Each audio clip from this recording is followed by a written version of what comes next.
नमस्कार। मैं वैद्य सचिन मारुति भोर आप सभी के सामने नाड़ी विज्ञान के वर्कशॉप जो 29 दिसंबर 2023 से 29 नवंबर 2023 से 8 दिसंबर 2023 से जो चल रहा है, इसमें 2 वर्कशॉप 2 सेशन हो चुके हैं और 2 सेशन के बाद हमने 2 दिन का ब्रेक दिया था कि जो डेलीगेट्स, ये ऑनलाइन सेशन है, इसमें 2 दिन का जो ब्रेक दिया है सैटरडे संडे का, इसमें कुछ सवाल पूछे गए हैं और इस सवाल के बारे में डिस्क्रिप्टिव ऑडियो वीडियो मैं आपके सामने देने के लिए ये वीडियो बनाया है। पहला सवाल तो ये था कि नाड़ी विज्ञान का ये जो पूरा सेशन होने वाला है 7 दिन का, इसके रेफरेंसेस क्या है। देखिए, रेफरेंसेस बहुत सारे हैं, उसकी लिस्ट आपको दी जाएगी। रेफरेंसेस ये पाथ है स्टडी के लिए। कोई भी बुक में या कोई भी ग्रंथ में टोटल नाड़ी विज्ञान, टोटल नाड़ी परीक्षण डिटेल में लिखा नहीं है। उन्होंने एक पाथ बताया है, उस पाथ पे हमें चलना है। उसमें जो जो अनुभव हमें मिलते जाएंगे, वो अनुभव मेरा अलग होगा, शायद आपका भी अलग होगा, लेकिन उसका जो गोल है, जो ध्येय है, जो लक्ष्य है, जो संप्राप्ति है, वो एक ही है। ठीक है। तो इसमें बुक्स जो है वो ग्रंथों से अगर हम बात करेंगे तो शिव पुराण, गरुड़ पुराण, गणेश पुराण, ये जो पुराण ग्रंथ है उसमें भी नाड़ी के बारे में, त्रिदोष के बारे में और नाड़ी में स्थित चक्रों के बारे में उल्लेख है। विशेषता तो गीता और ज्ञानेश्वरी में नाड़ी के द्वारा या चक्रों में जो बदलाव है वो नाड़ी में कैसे मालूम पड़ते हैं, उसमें क्या बदलाव होते हैं नाड़ी में, वो भी बताए गए हैं। नाड़ी वैद्य या वैद्य किस प्रकार से अपने आप में सुधार ला सकता है, नाड़ी परीक्षण के लिए खुद को तैयार कर सकता है, इसके बारे में भी ज्ञानेश्वरी में लिखा है। आयुर्वेदिक ग्रंथों के बारे में बात करें तो चरक, सुश्रुत संहिता, वाग्भट संहिता में इतने नाड़ी के बारे में विस्तृत लिखा नहीं है, लेकिन सुश्रुत संहिता में बहुत सारे नाड़ियों के बारे में लिखा है। उसमें कभी उन्होंने धमनी को भी नाड़ी कहा है, सिराओं को भी नाड़ी कहा है, तो ऐसे अलग अलग इसमें उन्होंने नाड़ी का उल्लेख किया है। नाड़ी परीक्षण के बारे में जेजट या भट्टाचार्य, इनके कुछ नाड़ी तंत्रम के बुक्स हैं, वो भी अच्छे हैं, पढ़ने लायक है। उसमें बीमारियों में नाड़ी में होने वाले बदलाव के बारे में बताया है। डॉक्टर वसंत लाड का भी एक बुक है, उसमें भी ऑर्गन नाड़ी के बारे में बहुत अच्छा विस्तृत में बताया गया है। साथ में पल्स नाम की एक इंग्लिश बुक है, उसमें भी व्याधिनुसार और कुछ अच्छे इमेजेस उसमें हैं। लेकिन ये सब पढ़ने के बाद भी नाड़ी में होने वाले बदलाव, नाड़ी में होने वाले चेंजेस, उसके प्लेसमेंट्स, उसकी जगह और किस प्रकार से उसे देखना है, तो दोषिक नाड़ी, धातुज नाड़ी, ऑर्गन नाड़ी, पंचभौतिक नाड़ी, इसमें इसे किस प्रकार से देखना है, इसके बारे में वर्णन नहीं है। तो ये कैसे सीखना है? तो सुलभा श्री साईनाथ आयुर्वेद पंचकर्म सेंटर रावेत और ये रिसर्च सेंटर से गए 18-19 साल से हम जो रुग्ण के ऊपर हजारों रुग्णों के ऊपर जो हम नाड़ी परीक्षण करते हैं डेली बेसिस पे उससे हम सीखते हैं। वो सीखने के बाद कुछ ऑब्जर्वेशन नोटिंग में आए हैं, वो ऑब्जर्वेशन हमने नोट्स किए और उस प्रकार से क्या क्या चेंजेस है इसके ऊपर हमने बदलाव देखे। ये कलेक्टिव डाटा आपके सामने लाने की ये कोशिश है। और एक साथ हम इतने सारे स्टूडेंट को एक साथ जो हम बता रहे हैं उसमें प्रैक्टिकल बेस पे हम ये कोशिश कर रहे हैं कि आप हर एक जन इसको समझ सके।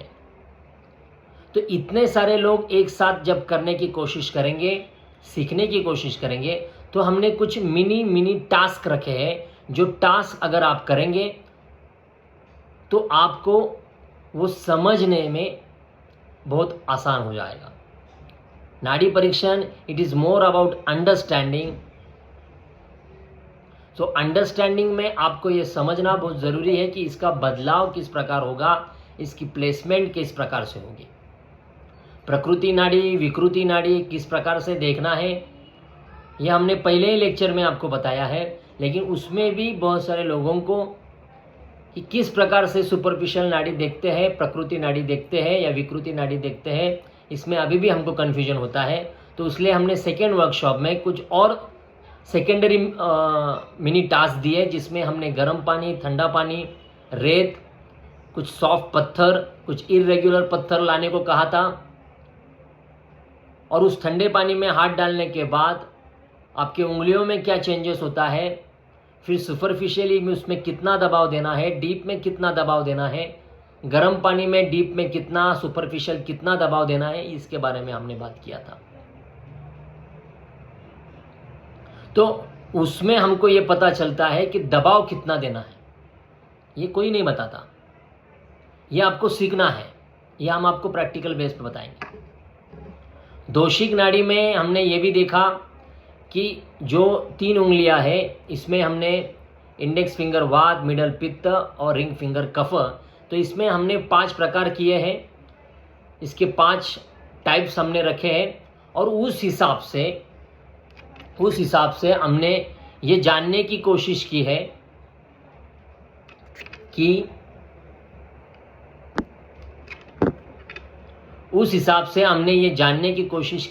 कि किस जगह पे आपको हाथ की प्लेसमेंट रखना है। सेकेंड क्वेश्चन हमको पूछा गया कि नाड़ी परीक्षण में अंगुष्ठ मूल के नीचे हाथ रखना है, मतलब कहाँ रखना है। ये कन्फ्यूजन हो रहा है, कन्फ्यूजन की कोई बात नहीं है। यह अंगूठा है, इसका जो मूल भाग है, अंगुष्ठ का मूल भाग को अगर समझना है तो अंगुष्ठ को कनिष्ठिका अंगुली को टच करने की कोशिश कीजिए। अगर कनिष्ठिका को टच करने की कोशिश करेंगे तो यहाँ तक का पूरा भाग जो है, यहाँ तक टेंडन का पूरा भाग जो है, इसके मूवमेंट होती है। तो बहुत सारे लोग जो यहाँ हाथ रखने की कोशिश कर रहे हैं, यहाँ उंगली रखने की कोशिश कर रहे हैं, यहाँ नहीं रखना है, उसके थोड़ा नीचे रखना है। ठीक है, यहाँ पे जैसे ही आप उंगली रखते हैं आपको पल्सेशन लगना शुरू हो जाता है। ठीक है, अभी मैं आपको दिखाने के लिए ये आपको बता रहा हूँ क्योंकि ये इंडेक्स फिंगर, अगर किसी मुझे खुद की नाड़ी अगर देखना है तो मैं उसको इस प्रकार से देखूंगा। तो इस प्रकार से अगर मैं देखता हूँ तो मैं उंगली को इस जगह पे रख रहा हूँ। एक बार इंडेक्स फिंगर को पल्सेशन लग गया, उसके बाद में मिडल और रिंग फिंगर को उसके बाजू में रख देना है। अभी जब आप इंडेक्स फिंगर को वहाँ पे रखते हैं तो आपको एक ही जगह पे पल्सेशन दिख रही है, लेकिन जैसे ही आपने मिडल और रिंग फिंगर को वहाँ पे रखा आपको तीनों भी उंगलियों में पल्सेशन लगना शुरू हो जाता है। तो मैंने किस जगह पे हाथ को रखा है उसको ध्यान से देखिए। ठीक है, एक इतना अंतर है, एक इतना अंतर रखा हुआ है। ठीक है, तो बहुत सारे लोग जो यहाँ पे रखने की कोशिश करते हैं, यहाँ पे तो टेंडन है, यहाँ पे ना रखें। तो कम से कम एक उंगली छोड़ के ये एक उंगली छोड़ने के बाद यहाँ पे अगर आप उंगली को रखते हैं तो आपको पल्सेशन तुरंत मालूम पड़ जाता है। ठीक है, अगर फिर भी अगर कन्फ्यूजन होता है तो सिर्फ एक उंगली यहाँ पे रख के देखिए, पल्सेशन लगा, उसके बाजू में दोनों भी उंगलियां रख देना। तो इस प्रकार से आपको placement of below the wrist जो हम बोलते हैं, बिलो द थम जो हम बोलते हैं वो इस प्रकार से है। ठीक है, यही अगर यहां पे अगर देखेंगे तो हमें इस जगह पे नाड़ी का हाथ लगाना है। ठीक है, अभी आगे जाके उन्होंने कहा है कि पांचभौतिक नाड़ियों में, मुद्राओं में यहां से पृथ्वी का शुरुआत होता है। तो मैं आपको खुद ही बताता हूं। देखो, ये कॉमन सेंस की बात है कि हम ये 3 उंगलियों को, ये इंडेक्स फिंगर को वायु बोलते हैं, वात की नाड़ी है, मिडल को पित्त की नाड़ी बोल रहे हैं, और रिंग फिंगर को कफ की नाड़ी बोल रहे हैं। तो ये वायु है, ये तेज है, ये जल है। ठीक है, अगर ये वायु है, ये तेज है, ये जल है, तो ये पृथ्वी, कनिष्ठिका पृथ्वी रहेगी। पृथ्वी, आप, तेज, वायु, आकाश, आकाश ऊपर की तरफ आएगा। तो इस प्रकार से ये 5 महाभौतिक नाड़ियां जो फिंगर्स के ऊपर है, इसको किस प्रकार से देखना है ये हम वर्कशॉप में देखेंगे। लेकिन जो उंगलियों में जो जिन जिन को भेद लग रहा है, वो ये 5 भेद, ये आकाश है, ये पृथ्वी, आप, तेज, वायु, आकाश। और भी कंफ्यूजन, और भी डिटेलिंग चाहिए रहेगा तो इसी उंगली के ऊपर श्री कृष्ण ने पृथ्वी को, यानी कि जो पर्वत है उसको उठाया था, तो पृथ्वी इसी उंगली पे, ये तो यही पृथ्वी महाभूत की उंगली है।